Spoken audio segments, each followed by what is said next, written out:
Jangan biarkan ada duri dalam daging, jangan biarkan ada perongrong dalam negara. Kalimat ini adalah peringatan yang mengajak kita untuk waspada terhadap ancaman dari dalam maupun luar.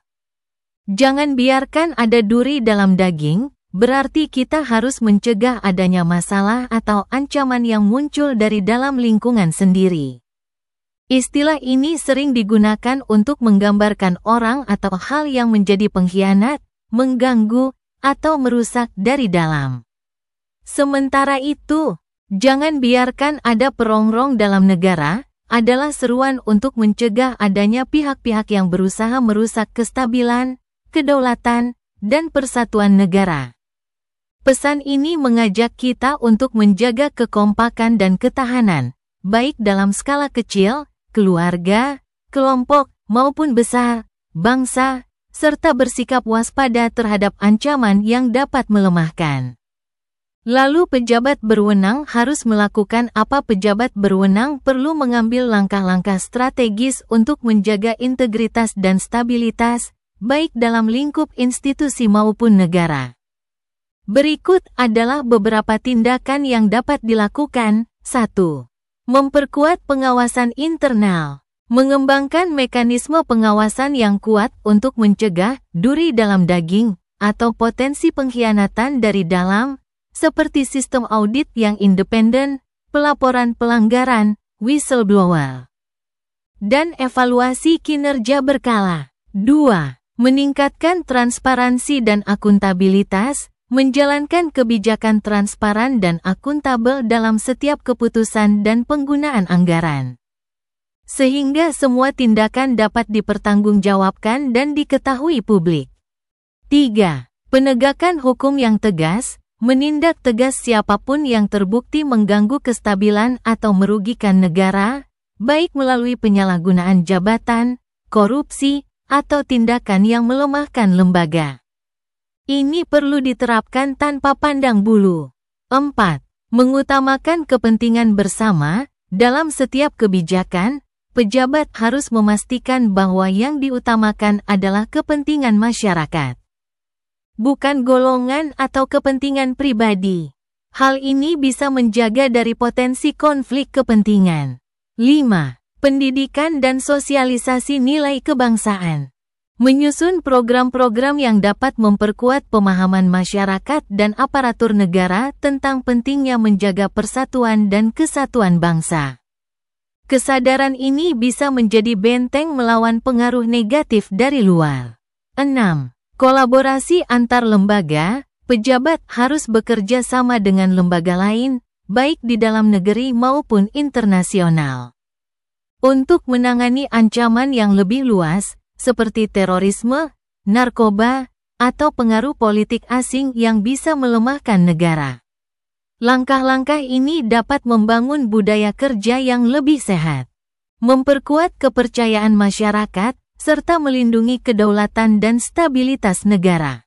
Bagaimana kalau duri dan perongrong itu aktornya orang kuat yang sengaja membuat kekacauan agar pemerintahan sah tidak dipercaya rakyat?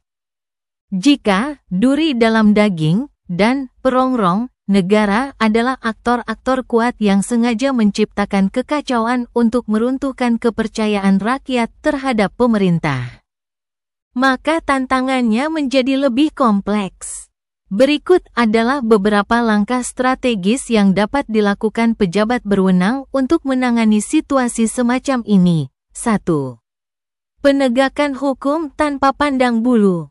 Aparat hukum harus bekerja secara tegas dan independen tanpa takut terhadap tekanan atau pengaruh politik.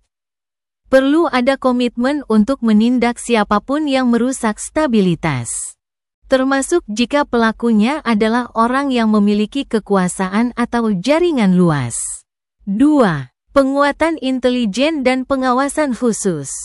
Pemerintah perlu memperkuat intelijen untuk memantau aktor-aktor yang berpotensi merusak stabilitas negara dari dalam. Intelijen dapat membantu mengidentifikasi strategi dan pola tindakan mereka, sehingga pencegahan bisa dilakukan lebih dini. 3. Menggalang dukungan dari berbagai elemen masyarakat, pejabat berwenang bisa bekerja sama dengan organisasi masyarakat, akademisi, pemuka agama, dan media independen untuk membangun kesadaran akan ancaman ini.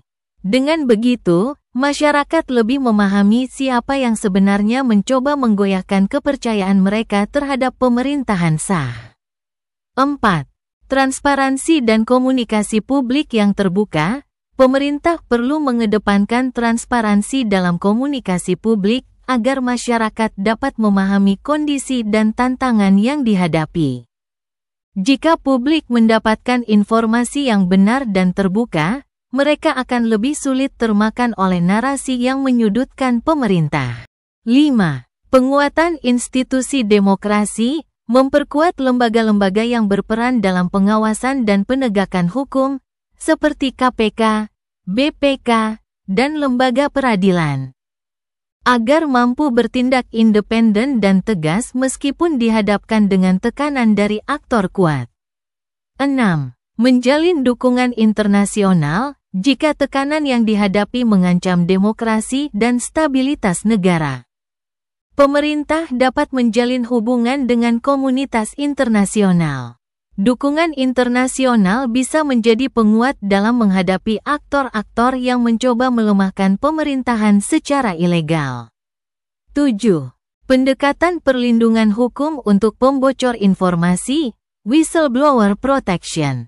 Melindungi mereka yang bersedia mengungkap tindakan kotor aktor kuat ini, dengan memastikan keamanan dan dukungan hukum bagi pelapor.